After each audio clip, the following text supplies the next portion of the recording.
Welcome to the show. My name is Charlton with Big C. This is Charlton and Big C Sports, coming to you worldwide on the Big C Sports Network, on the number one network in the United States of America. And Big C Sports has been voted the number one sports show in the universe, according to Big C. And them good old boys down south, I want to say bienvenidos to all of our listeners in Latin America, also across the pond in London, England, as well as Paris, France, of course. You good old boys in Canada, you know we love you in Africa, the Big C tribe. But there's no one we love more than the good old boys down south in the land of the free and the home of the brave on the beautiful February 28th, 2019. Big C, how's it going for you good old boys down south?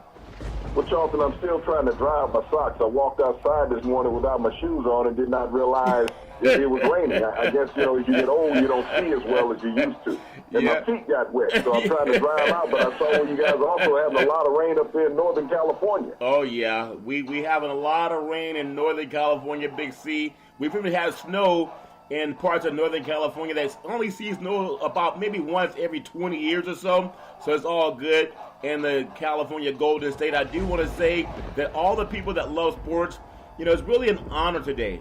I don't take it lightly that we have the Big C Sports Show on the biggest network in the United States of America, and that for Black History Month, I'm really honored because there are a lot of people that made it possible to even have a Big C Sports Show that can't even, if they're still alive, they don't have a platform. And for many of them that gave their lives, that's why we have this here. If there were times when people could have given up and just turned the other cheek and walked the other way and didn't want to get involved in anything, there'd be no progress made for people of color. So I do this show on the final day of Black History Month. I just want to honor all those people that opened doors for us. I want to say today's segment sponsored by your Northern California Cadillac dealers, home of the all-new Cadillac Escalade, the standard of the world. And when you go by and test drive yours, tell them Charlton and Big C sent you. So Big C, on the final day of Black History Month, remember, we started Big C Sports on leap year, 2016. So this is our third year. Really, tomorrow would be the third year anniversary of being on the Big C Sports Show that we put together. Give me your thoughts on what it means. We started at leap year, Black History Month, Big C. To me, that's very touching. I want to get your thoughts. Well, Charlton, I think every African-American who has a part today in broadcast, in journalism, in any type of literature, Charlton, owes a debt of gratitude to Phyllis Whitley, who passed away on this date, Charlton, in 1984. She was only 31 years old. But, Charlton, she was the first African-American to have her poetry published in America. Wow. And that paved the way for all of what we as African-Americans do today in journalism and broadcasting and literature, Charlton. Yeah. This woman was a slave, Charlton, but she was the utmost of pioneers in black journalism. Yeah. You think about where she established herself, Charlton, being able to be published. Yeah. Her writings were so poetic and just, Charlton, about what was going on in the world. Yeah. But for white society to accept what she was saying, think about that. When they were killing and lynching black people were not even allowed to read during those days, Charlton. Yeah. But here was a black woman who was the trailblazer. And Charlton, I guarantee if you ask anybody on television and print and broadcasting, you might get a handful of people who know who this great woman was, Charlton. Yeah. But she is the pioneer and the trailblazer that has allowed all the African Americans, Charlton, in America to be a part of this industry. Yeah, and you think about it, she passed away 1784, 81 years before slavery was abolished. And I just think, I'm so grateful. I want to just pay, homage to my parents who always, they didn't tell us to think you can't do something or it's going to be stacked against you. They just told us to be honest. And when you're honest, Big C, it really opens the doors for people. And when you think about the late Phyllis Whitley, everybody knows somebody that got where they were because of the help of somebody else before them. Nobody gets anywhere on their own, even though there are people who say, I made it on my own. I pulled myself up by my own bootstraps.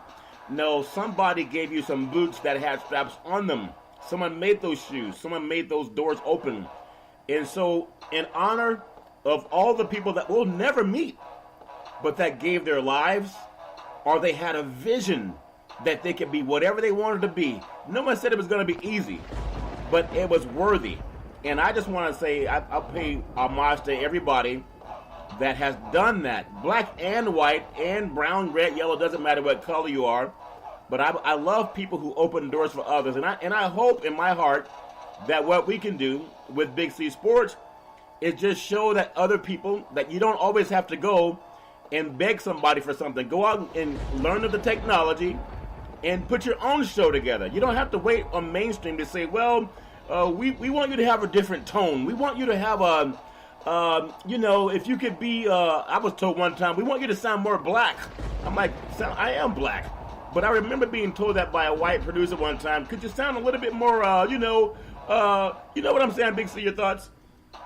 Well, Charlton, I want people to understand that you can't always kowtow to whatever somebody says. And I've always heard that, you and I have talked about years ago that you make a phone call to somebody and you show up, and all of a sudden they said you sound different on the phone.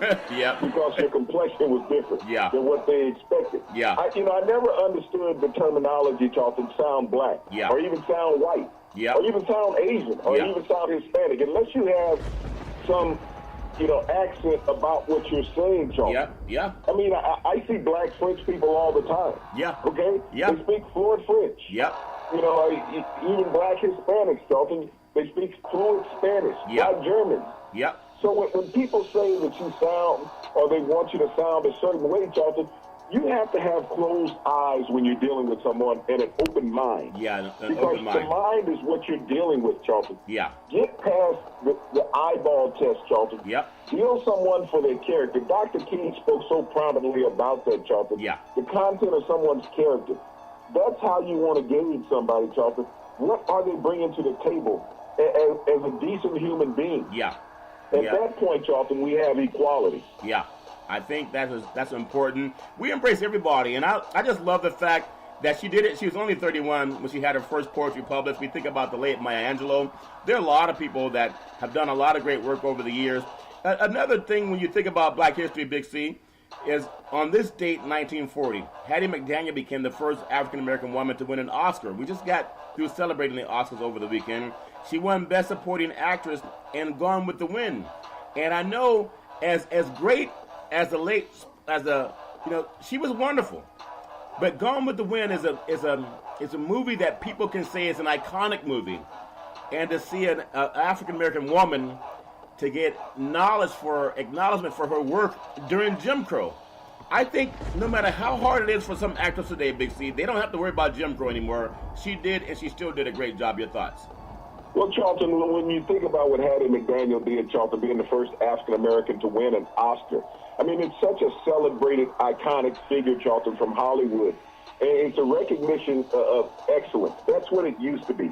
Charlton, they give them away now for people that we haven't even seen, or films we haven't even heard of. Yeah. It becomes a popularity contest. Yep.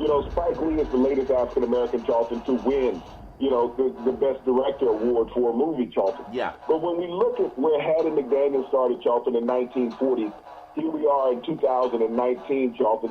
The inroads that African Americans have been able to make in Hollywood, Charlton, to be recognized as the best in the industry. Yep. That is a proud signature to have, Charlton, to show that you won't let things hold you back. With all the animosity that you have to work through in an industry, Charlton, you still strive for excellence. Still striving for excellence. And one thing that I noticed, too, about especially African-American women, I know we have these TV shows where it's a let's date somebody show, or, who's Miss America or Miss Universe. And that's always in the eye of the beholder if they meet the paperback test, no matter what culture you're in. But I'm really proud of, I think, the most marginalized women in the United States outside of Native Americans would be African-American women.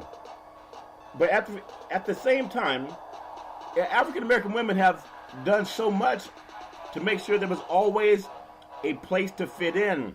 Oftentimes, if black men were considered too threatening or too outspoken, they would be murdered, or they would be left unemployed or falsely incarcerated just to get rid of that competition. But I'm going to say something that's very true. You could take the woman and you could sleep with the woman, and she could become your concubine, and she was less of a threat than a black male. So even the time when civil rights was the fight for civil rights, there were times that African American women could enter the workforce, but Black American men would not be allowed the same privileges, Big C.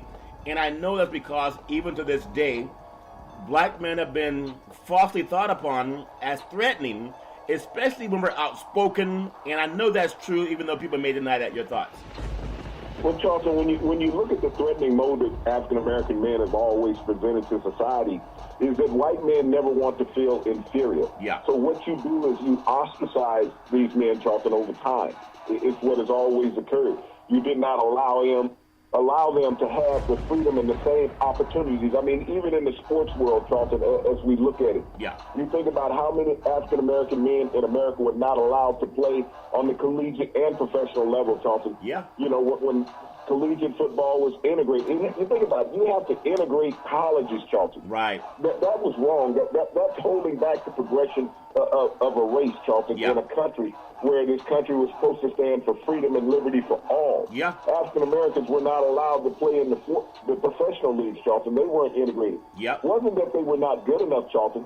Is that white talent felt that they were inferior to the African American talent. Yeah. And if they had to play on the same stage, Charlton, that they would be upstarted by the African American athletes on the college and the professional ranks. And even in the business world, Charlton, when you think about the advancements of science and technology, yeah, and construction and architecture from the African American perspective in this country, Charlton, yep, they exceeded all of those of white males, Charlton, of their counterparts.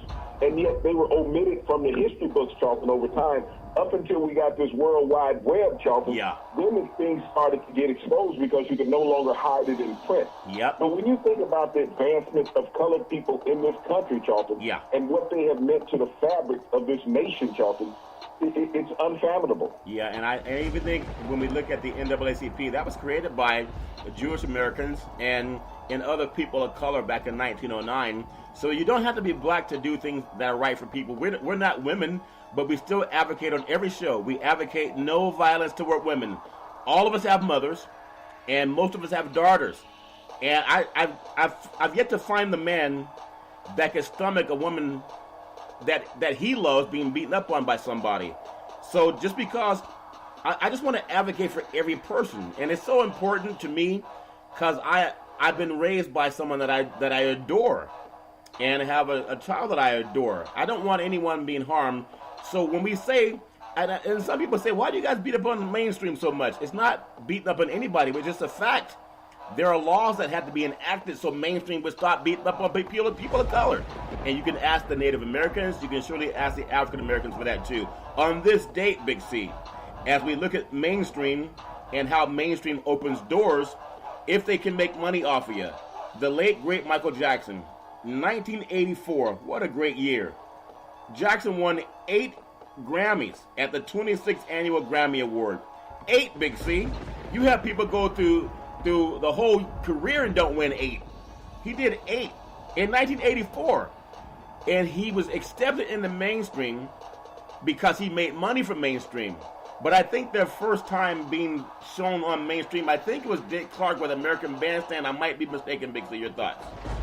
Well, Charlton, when you think about the late, great Michael Jackson and how he infiltrated the music industry, Charlton, becoming the king of pop. Yeah. And in 1984, with that Billie Jean album, Charlton, Billie Jean, taking home 8 illustrious Grammy Awards, Charlton, from everything. Album of the year, the song of the year, yeah, producer of the year with Quincy Jones, Charlton. Michael Jackson will always be an American icon, Charlton. He's a man of color. Yeah. But he transcended color, Charlton, through his performances. Regardless of the nationality, regardless of where he was in the world, Charlton, Michael Jackson was just a king of pop. Yeah. An African-American boy from Gary, Indiana, Charlton, who took over the world of music. Yeah. And made everybody love one another, Charlton, through his songs. He never really rallied about violence, about abuse of women, about sexuality of women, Charlton. Yeah. He talked about love and togetherness and caring. Yeah. That's what made his music so powerful, Charlton. If you look at it compared to a lot of the music of today, Charlton, yeah, it doesn't talk about what Michael Jackson talked about. You know, when you think about, come together right now, let's make this world a better place. Yeah. I mean, he talked about that so much. He cared about children, Charlton. He cared about mankind. Yep. We Are the World. I remember that album.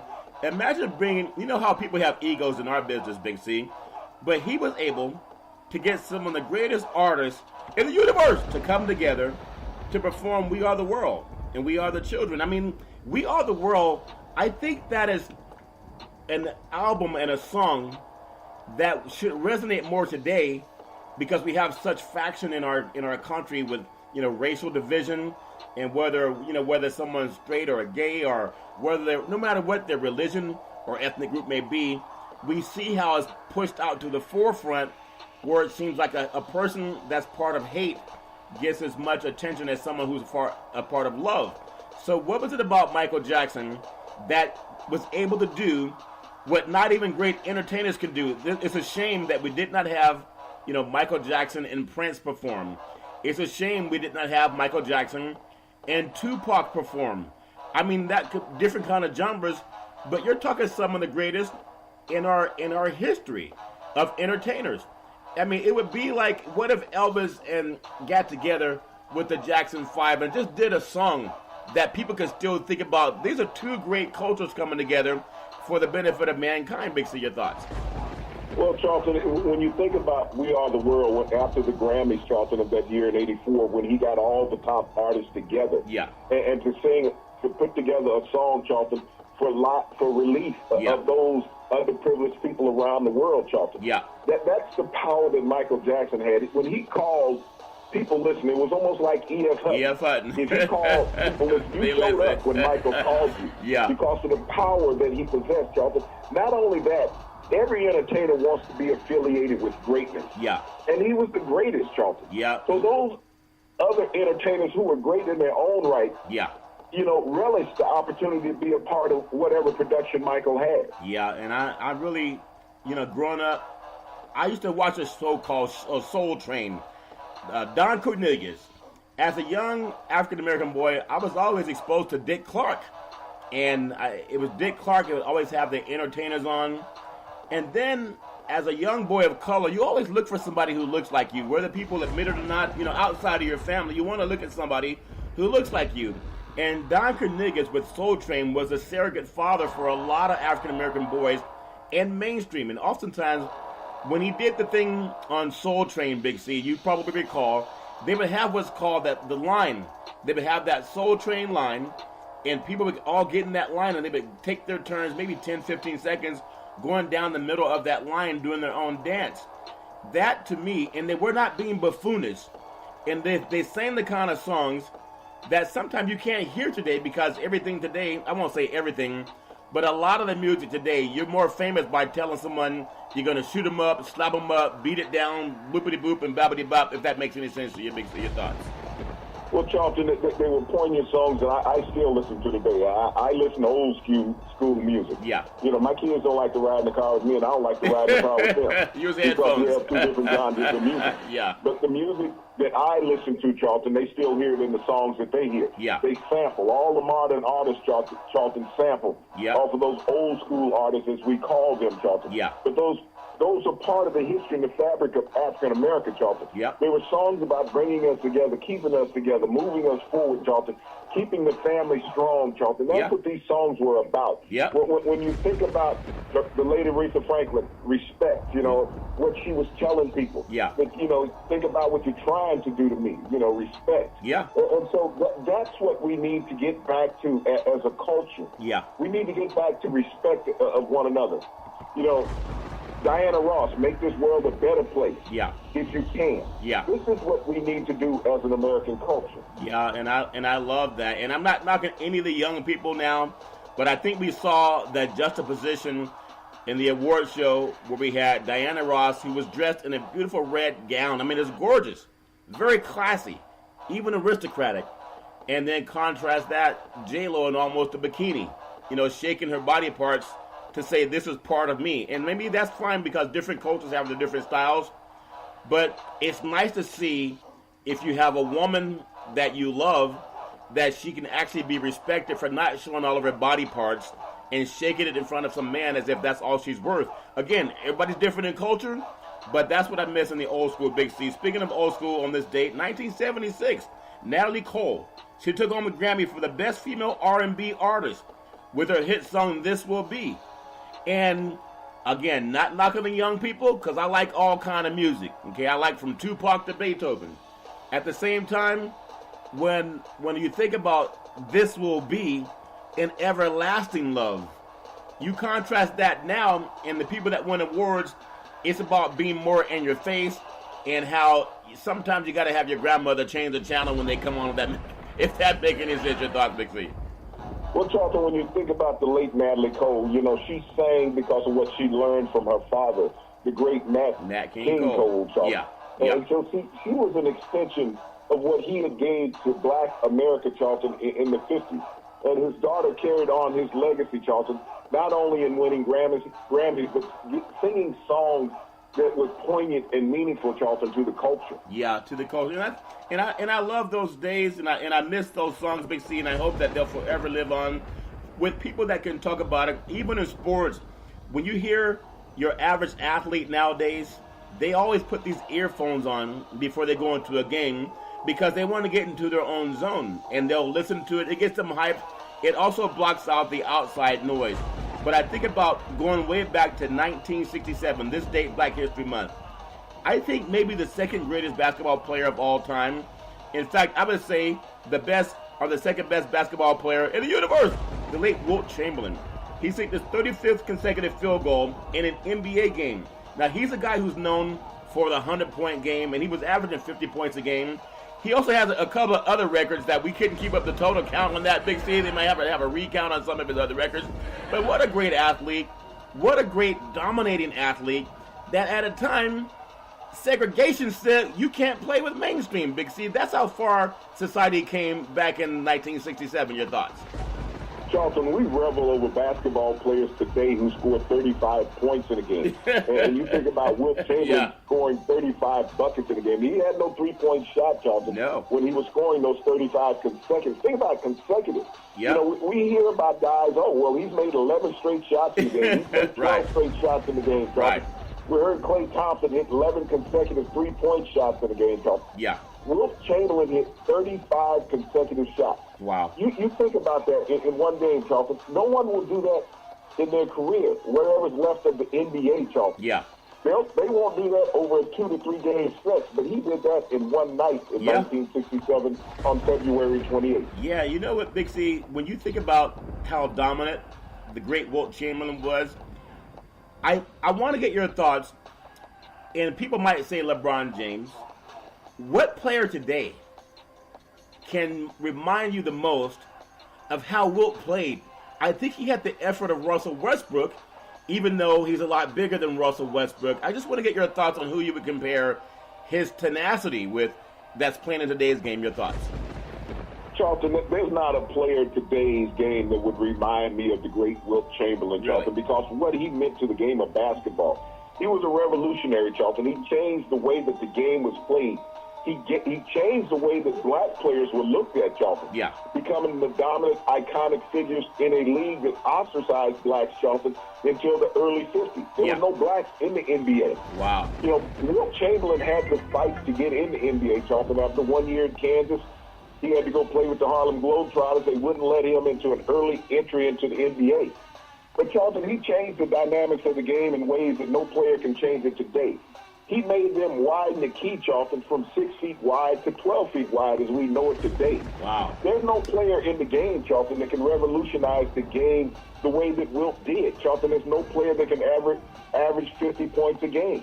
There's no player that can average 20-plus rebounds a game, Charlton. So when you think about what Wilt Chamberlain did, Charlton, it's only a pipe dream to think any athlete could duplicate what he accomplished. You know how Ice Cube has a 3-on-3 tournament? Let's say, back in the day, a lot of black men, they just play one-on-one. They play one-on-one. Whoever got the 21 first, they won. And they went by one. They didn't go by 2 points, Big C. Could you imagine, and I want to get your thoughts because you've seen these guys, how would Shaquille O'Neal fare against Wilt? And I would say Shaquille when he played for the Lakers because that's when he was at his best. He was good at Orlando. He was still decent at Miami. Not as much as at Boston. But Shaq, when he was with the Lakers, before Kobe had him shipped out of there, that was the best Shaq I didn't think I'd ever seen. How would you rate him against Wilt if they played a game of 21, Big C? Your thoughts? Well, Shaq was not as nimble as Wilt was, Charlton. Wilt was a superior athlete. That's the thing that a lot of people don't understand about him. He was a high jumper, Charlton, a 7'1" high jumper. Yeah. Shaq could never rise like that in the air. So Wilt was very nimble in what he did, Charlton. You know, his pirouetting around the rim. Everybody talks about the finger roll shot. Yeah. Wilt created that shot, Charlton, the finger roll. Yeah. You know, so when you think about the dynamics of what Wilt brought to the game, Charlton, his nimbleness, they both were horrific at the free throw line. Yeah. So, you know, from 15 feet away, neither one of them could make a basket. Yeah. But, you know, I would have to go with Wilt, Charlton, because he changed the game. What Shaq knew, he learned from watching Wilt on tape, Charlton, and all the other great big men that came along before him. Yeah, let me get you one, because I still think the best basketball player in the universe, the late Lou Alcindor in name-wise, but the great Kareem Abdul-Jabbar. And I know people talk about could the 1965 Packers compete with the 2019 Patriots. We know they're not. People different size. But Kareem, at his peak, and I want to get your thoughts on Kareem at his peak and Wilt at his peak would be like Ali fighting Frazier, or Ali fighting maybe, if you get Evander Holyfield. People might say Mike Tyson, but Holyfield beat him twice. If you saw a game going to 21, like a lot of young black boys did back in the day, and they still do it all over New York and in the South on the West Coast, game to 21, Kareem in his peak and Wilt in his peak, who would you get the advantage to, Big C? Okay, so see, we have a little bit of problem with the line. So again, Wilt in his prime, Kareem in his prime. We're talking about the best ever. I want to get your thoughts on who would you give that advantage to, your thoughts.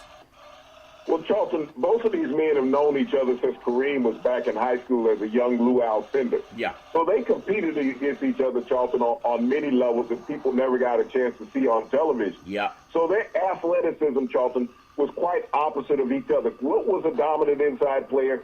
Kareem was more of a finesse, get the ball in the air player. Yeah. The games, Charlton, transcended each other.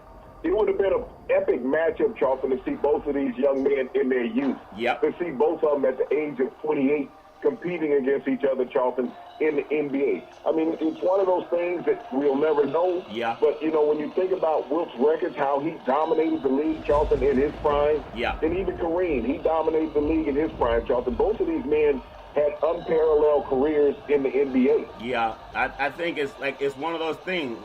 We didn't see Tupac and Michael Jackson perform. We didn't see the late Prince and the late Michael Jackson perform. We missed that. And I know that Wilt and Kareem had so many battles that no one ever saw, but we missed that part in history. A final thing on celebrating Black History Month NBA style. On this date, Black History Month, 1981, a great year, Calvin Murphy set an NBA record, 78 consecutive free throws. There are guys that can hardly hit 10 in a row. 78 in a row is a milestone, Big C. Your thoughts? Well, not only is it the milestone, Charlton, Calvin Murphy has a career record for field goal percentage in the NBA. Wow. And you think about how dominant of a short man that Calvin Murphy was, Charlton.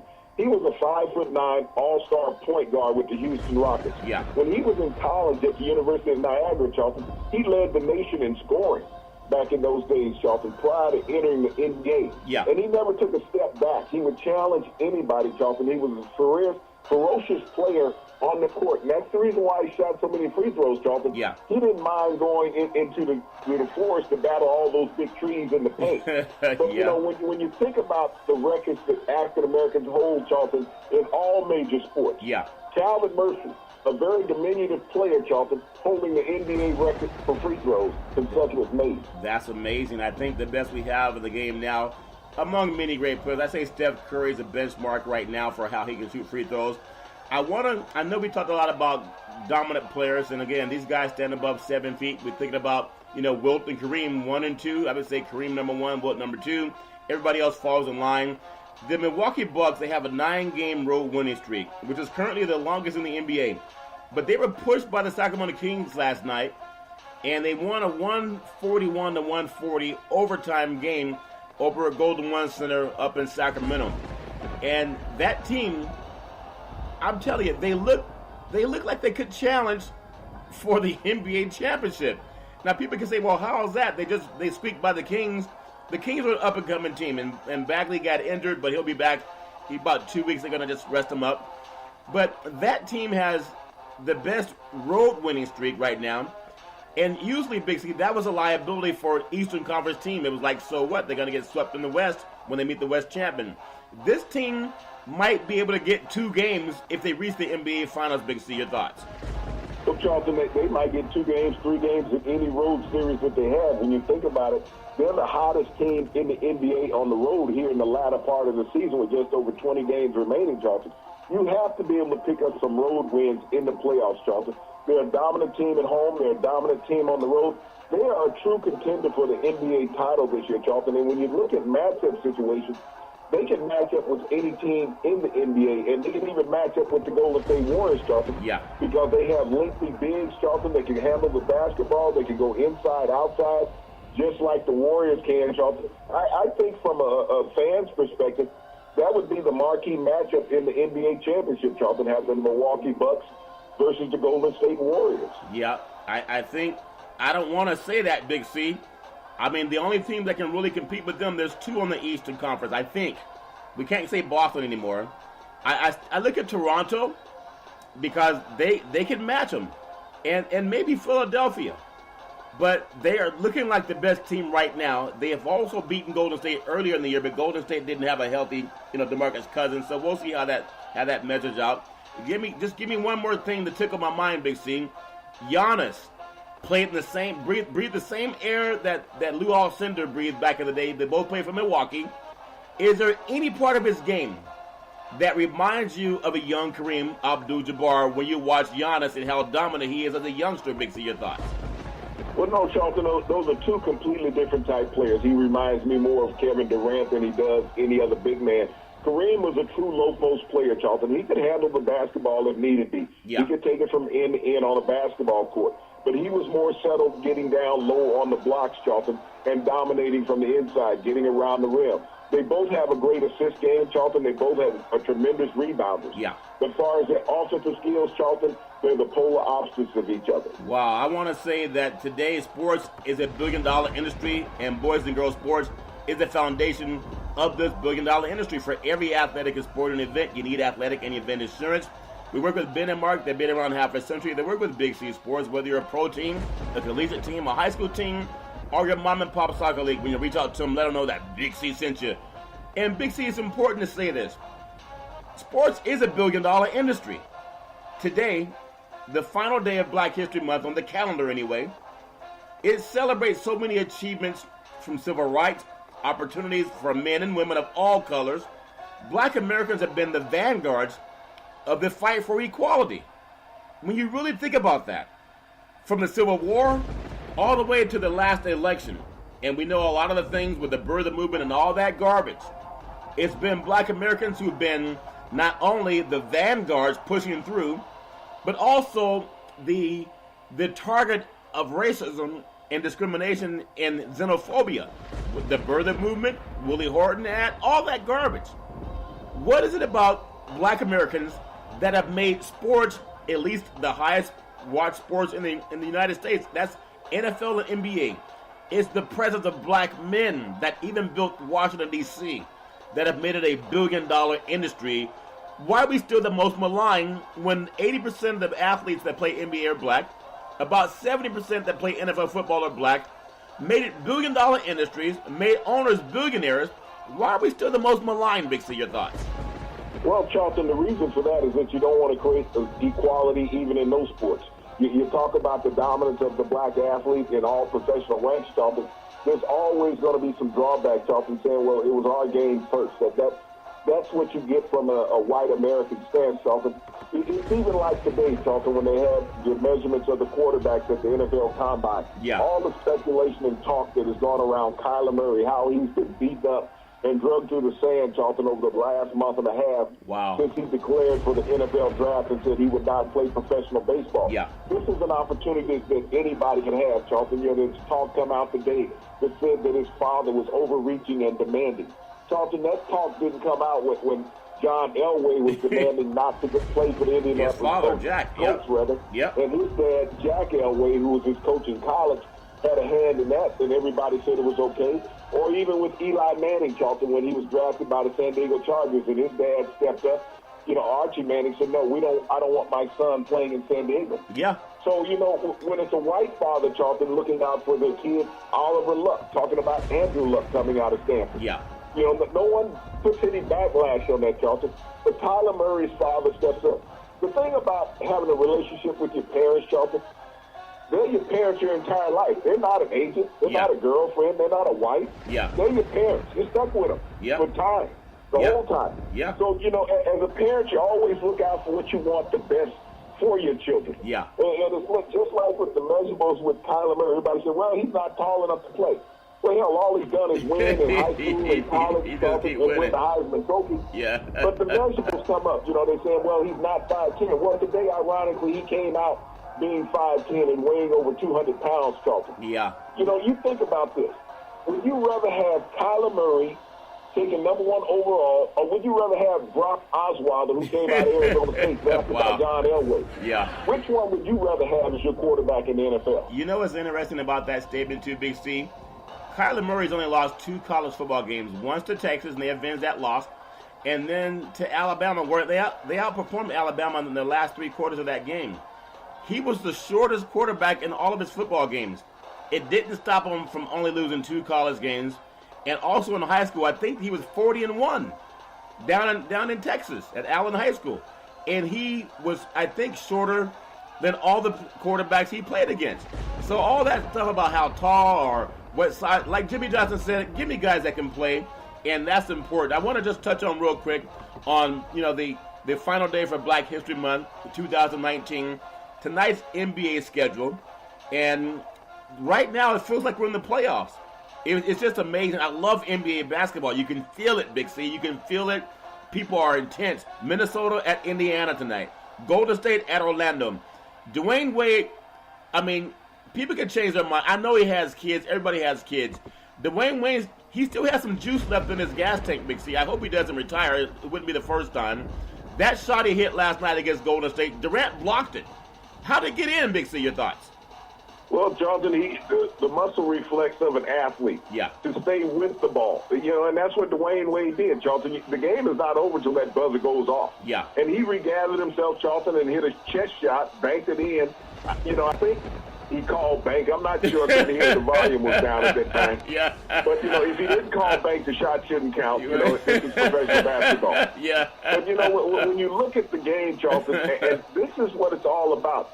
NBA fantastic. Yeah. The players play hard every night, Charlton. Yeah. And at this time of the season, whether you're in or not in the playoffs, Charlton, you can be in a spoiler role. Yeah. But, you're paid to go out there and be a professional athlete every night. Yeah. And that's what Dwayne Wade is still doing, Charlton. Yeah, I was really impressed by just his stamina.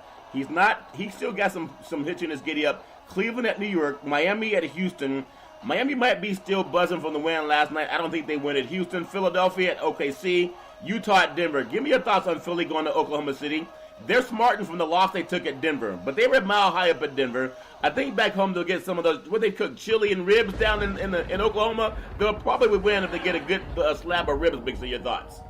Well, Charlton, when you look at this Oklahoma City team, Charlton, they're ranked just like Philadelphia. They're the 3rd best team in the West. Yeah. A lot of people don't realize that they're positioned ahead of Philadelphia. Yeah. So there's no weakness in this lineup, Charlton. The thing about Oklahoma City, they have better outside shooters than what Philadelphia does. Yeah. I don't know if Joel Embiid will be back in that game tonight, Charlton, but if he's not there, Philly doesn't have a chance. Yeah, that is something I love NBA basketball. There's just so much that's going on that it's exciting. Last night, Miami 126-125 over Golden State. When do you score 125 points to lose a game? And Milwaukee 141-140 in overtime over Sacramento. That's why this league is so fantastic. I just love it. I want to get your thoughts in LA because we talk about whether they'll make the playoffs or not. An ovation was given for Davis, Anthony Davis, down at the Staples Center. The Lakers beat the Pelicans last night for the 2nd consecutive victory. Davis has played 20 minutes. What a joke. And did not play in the 4th quarter. He got a standing ovation when he entered the court, Big C, at Staples Center. Your thoughts? Well, Charlton, you look at the atmosphere in Sacramento. You said they lost another game, Charlton. Yeah. Who were they in front of in the Western Division? Who was on a winning streak and they're on a losing streak? Yeah. You know, we talked about this, that this would occur. Sacramento would find a way to lose games and the Lakers would find a way to win games. But, you know, you look at the Anthony Davis situation, and Adam Silver needs to stop making a joke of all of this, Charlton. Anthony Davis comes out, scores the first 2 points of the game, Charlton. Yeah. And he doesn't play but 20 minutes all night long and did not play at all in the fourth quarter, Charlton. Yeah. I mean, as a coach, you got to look down and say, hey, you know, I'm screwing you over. If I was Anthony Davis, I would have got up and walked to the scoring table. Yeah. That's what I would have done. Check me in. Yeah. Because he's a competitor, Charlton. And you look how he was not on the floor, and the Lakers, I mean, the young guys on the floor took the Lakers to task. They took the Lakers to the limit. Yeah. You're going to tell me that the Lakers would be able to win a series, Charlton, if they made it into the playoffs the way that they play? No, I don't think so, Big C. It's like hit and miss. But again, they played the Pelicans that took out their best player. It's amazing how, you know, tickets cost a lot of money down there at Staples. At some point in time, you're cheating the fans. And you got to let people, if he's healthy, he should be playing. I agree with that. You can't force somebody to play. But I think to not have him play doesn't make any sense. I want to look a little bit at the world of college basketball. The team that has earned the right to get the number one ranking, at least before the tournament start, because they haven't won a national championship yet. They've been in March Madness for 20 years straight under Coach Pugh. Number one, Gonzaga, on the road tonight at UOP, University Pacific, down in Stockton. Now, they may not be challenged until the NCAA tournament. But at the same time, that may hurt them because they always seem to get knocked out in the round, you know, Sweet 16 or 8, somewhere in there. Big C, your thoughts? Well, Charlton, when you look at Gonzaga, Charlton, they've dominated their conference. They're 14-0 in their conference on the season. Yeah. They beat all their conference opponents by double-digit figures, okay? Yeah. So they haven't been challenged out on the West Coast. They did beat Duke earlier in the season, Charlton, Yeah. and that's the reason why they got to that number one seeding earlier in the season. Yeah. But when you look at the competition that you have to play against, Charlton, you know, you're going to be bracketing teams from around the country, Charlton, if Gonzaga gets the first seed in the West. But if you're number one seed, Charlton, you're going to be playing a 16th ranked team, Charlton, in the tournament, which will be like playing a conference team that you beat already in the year, Charlton. Gonzaga has made it to the Final Four before, Charlton. They've been in the Elite Eight. They've been in the Sweet 16. Yeah. So they have been battle-tested in the past. They go out and they win tournaments, Charlton, that are not a part of their conference. Yeah. Coach Few knows how to coach, Charlton, in big game situations.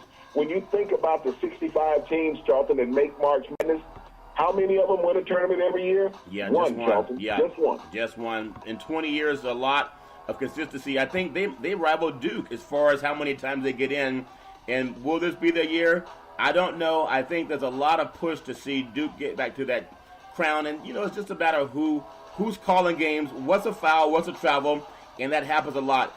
I want to look at the women's side of the basketball players, Big C. Georgia Tech, they suspend the women's basketball coach, Coach Mikhail Joseph. The school has not provided her a reason for the suspension, but the coach rep said that the move is based on gender equality concerns. And I want to get your thoughts on that. I know we don't know the whole story yet, but usually if you let somebody go, they can let the reason be known at the same time. Big C, your thoughts?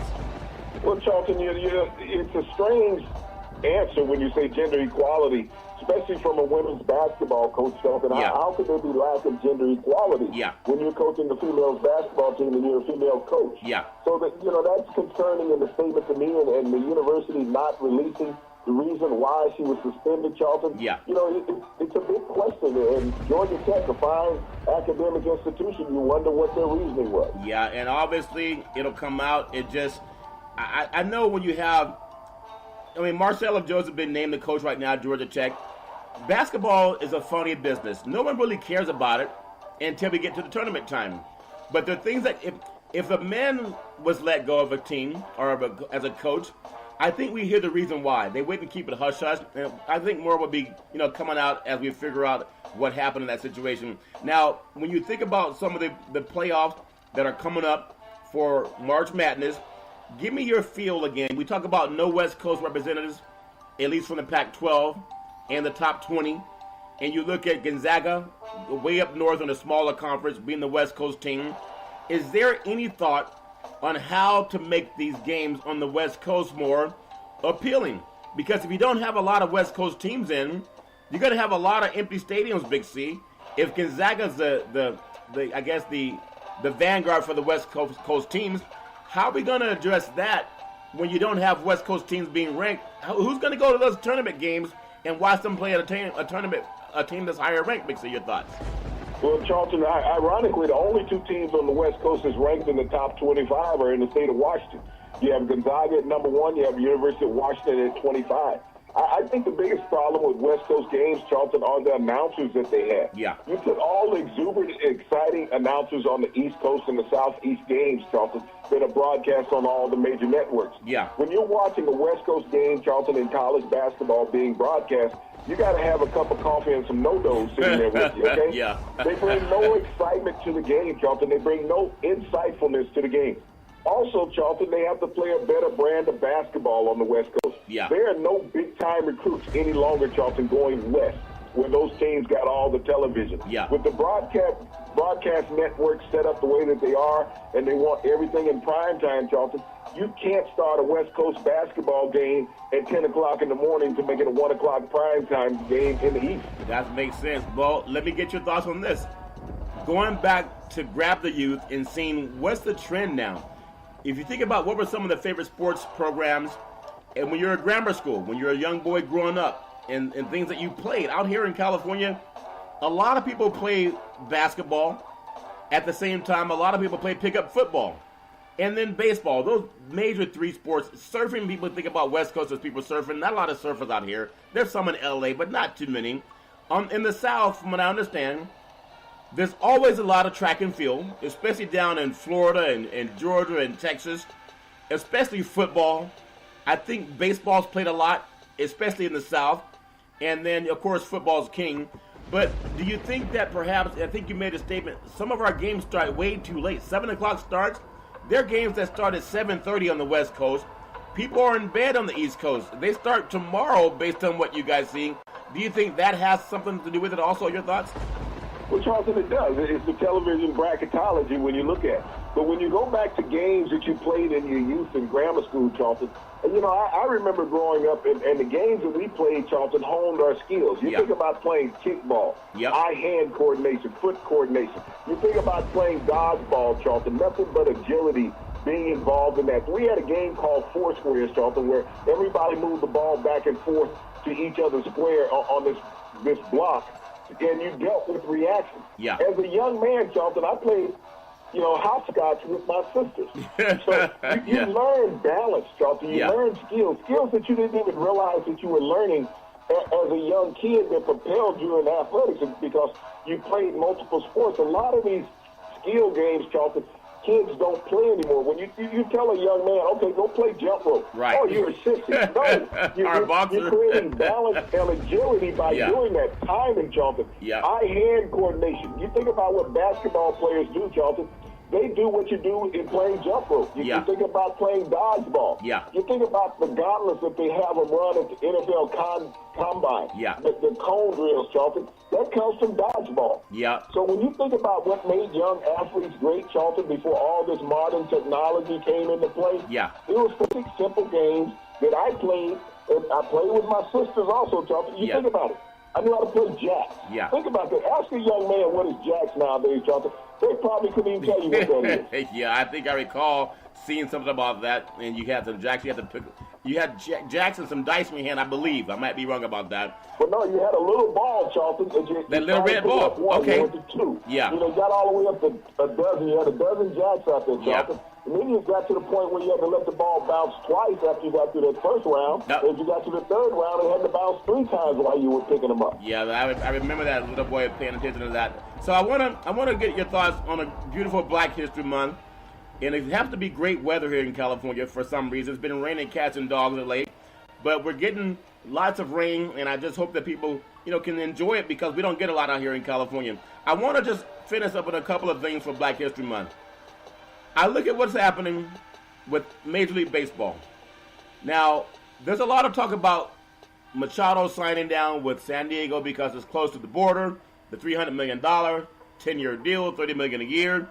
It comes out today that Bryce Harper, I guess the Eagles organization didn't look at his batting average, because they gave him a 13-year, $330 million deal with Philadelphia. Now, that's a joke for a guy that batted at 185 around the All-Star break. Give me your thoughts. I know people want to say he's an All-Star player, but maybe I'm jaded because I saw Barry Bonds play. I saw Mark McGwire, Jose Canseco, even Albert Pujols, Reggie Jackson. I don't think Harper can stand in the same batter's box with those players, but he's making a lot more money than any of them. He's not even the best player today. Why is he getting $330 million for a guy that couldn't even help the Nationals win? Your thoughts? Well, Charlton, when you look at the crux of that contract, 13 years, $330 million, he's only the seventh highest paid player in Major League Baseball. So the contract is a lot of fluff when you look at it. But the most important part about the contract, Charlton, it's a no-trade contract, no opt-out contract.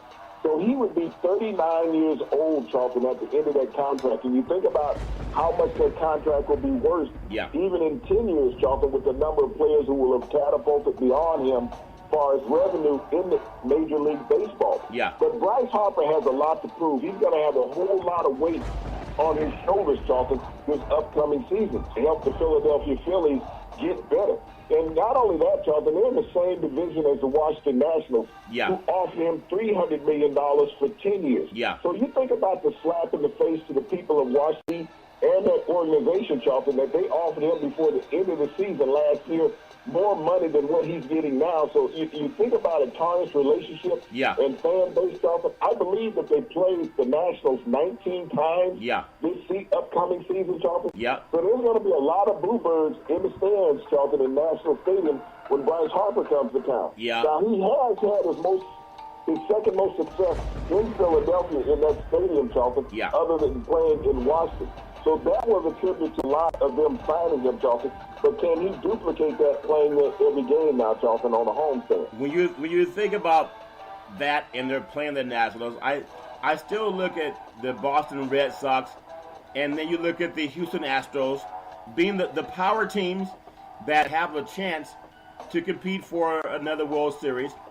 And then when you go over to the National League, I don't think what Philly just did is going to help them even leapfrog Atlanta. Well, Charlton, when you look at the National League, Charlton, you got to look at the Milwaukee Brewers. You got the Los Angeles Dodgers, who's been in 2 consecutive World Series, Charlton. The Braves. You have some teams. You got the Atlanta Braves that made it to the playoffs last year, Charlton, and surprised a lot of people. There's no easy path in the National League, Charlton, getting to the playoffs because you're not the best team in your division from last season, Charlton, so you got a lot of hurdles to jump to get there. Yeah, I mean, that's always true, Big C. So I still think of what, organization-wise, Philly's looking for they want to make some noise.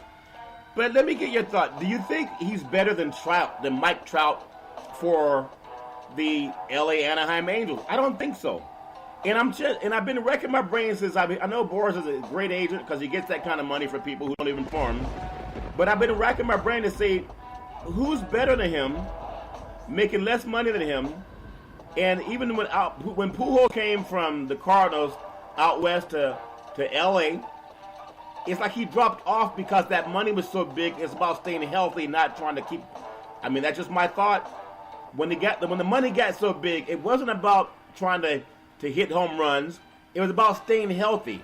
I don't think that's bad reasoning, Big C. I don't think you're going to see Harper having any better season than he had he struggled last year. I think he's on the decline. And what is it about owners still that don't look at numbers? They want him to be the great white hype, if that makes any sense.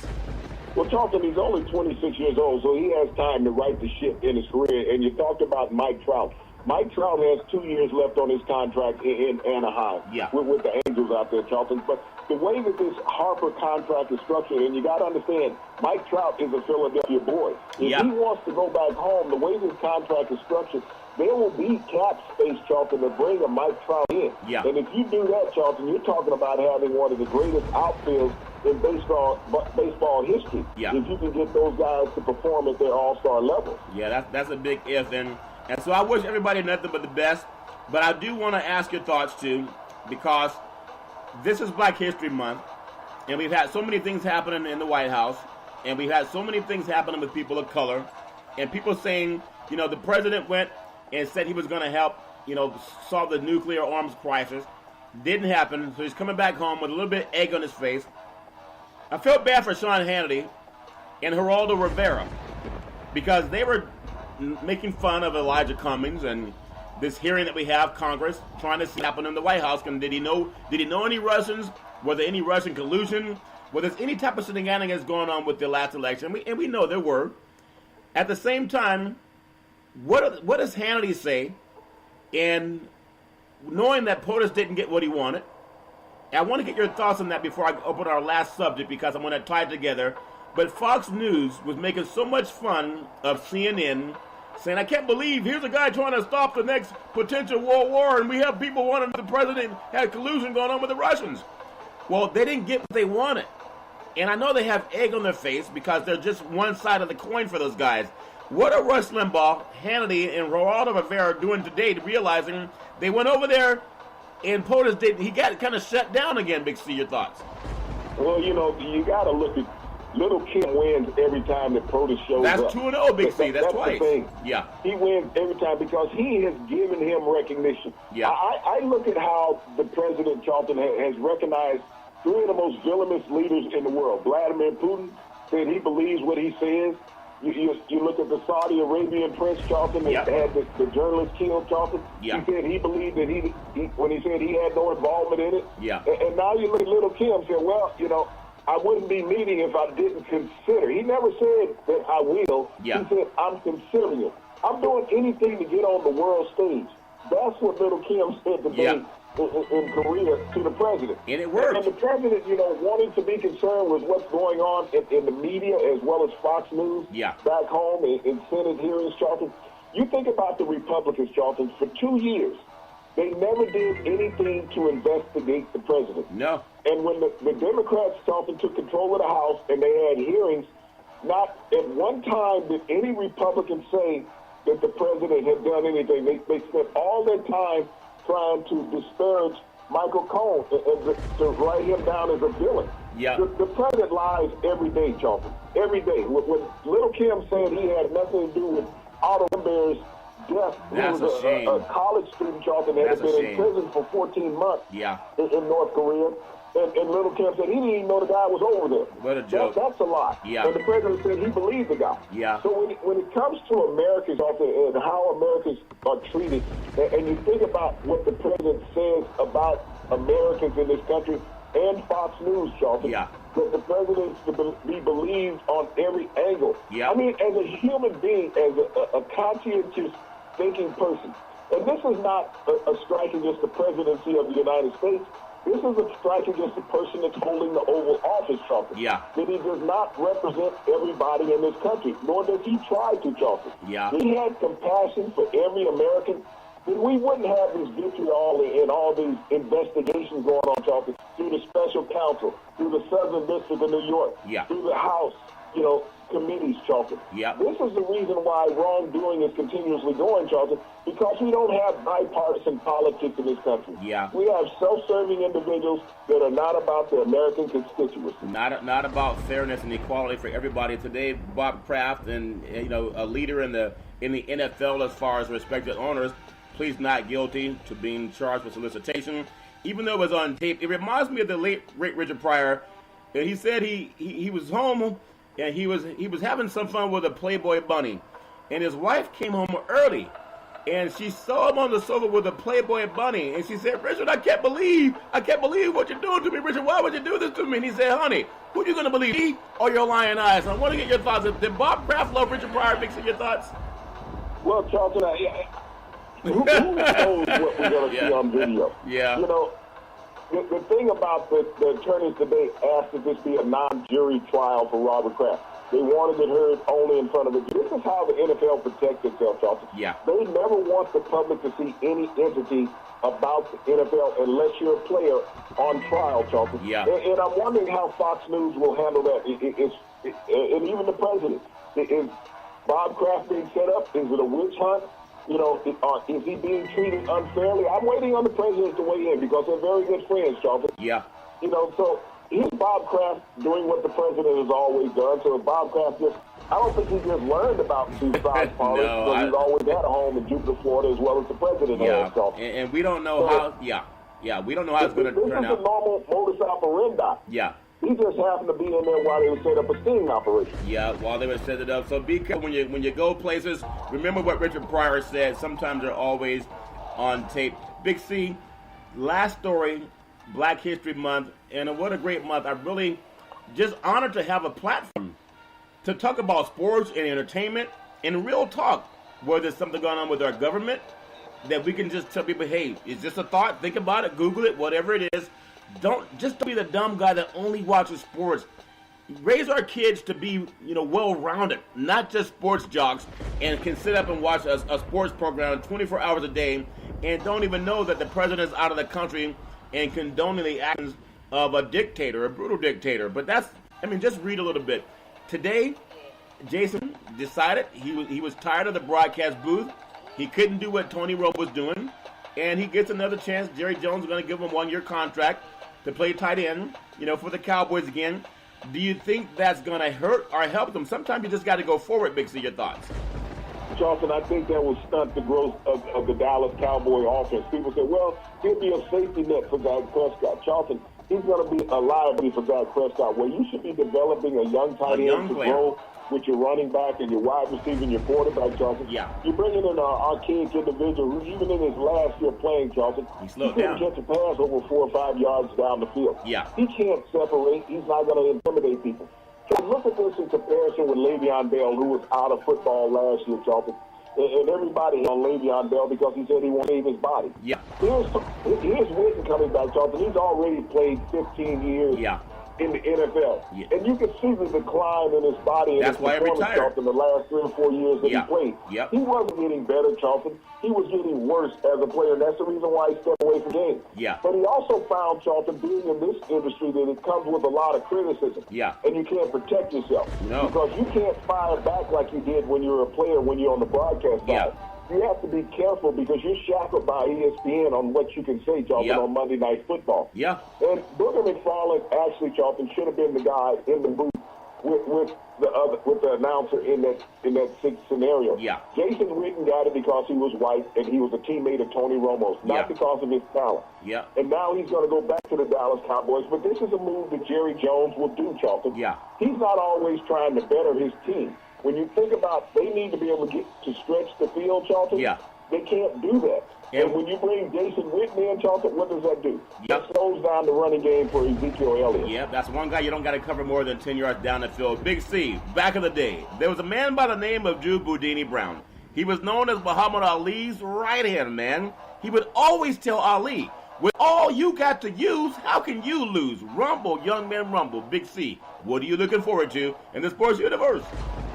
Charlton, I'm looking forward to what we've had already in the sports universe. I'm looking for Black history to be established every day in the sports universe, Charlton, whether it's on the youth level, Charlton, whether it's on the high school level, whether it's on the college level, whether it's on the professional level. We have such iconic and forward-thinking figures, Charlton, in the sports world from the African-American perspective, Charlton. And the only limitations we have is what society puts on us. Well, Big C, I just love what we do. I love the sports universe. I love Big C Sports. I love being able to keep it real. We do real sports talk. And you can listen every Monday through Friday at 5 and 6 p.m. worldwide when you follow Big C Sports on the Big C Sports Network, on the #1 network in the United States of America. And Big C Sports has been voted the #1 sports show in the universe, according to Big C. And them good old boys down south, as we always tell you, that's never, ever an excuse for domestic violence. If you know any man or woman going through that garbage, please call 911, because no man or woman should ever have to go through that garbage on their own, as we always tell you on a Big C Sports Show. We thank you, we appreciate you, and we hope that you have a super fantastic day.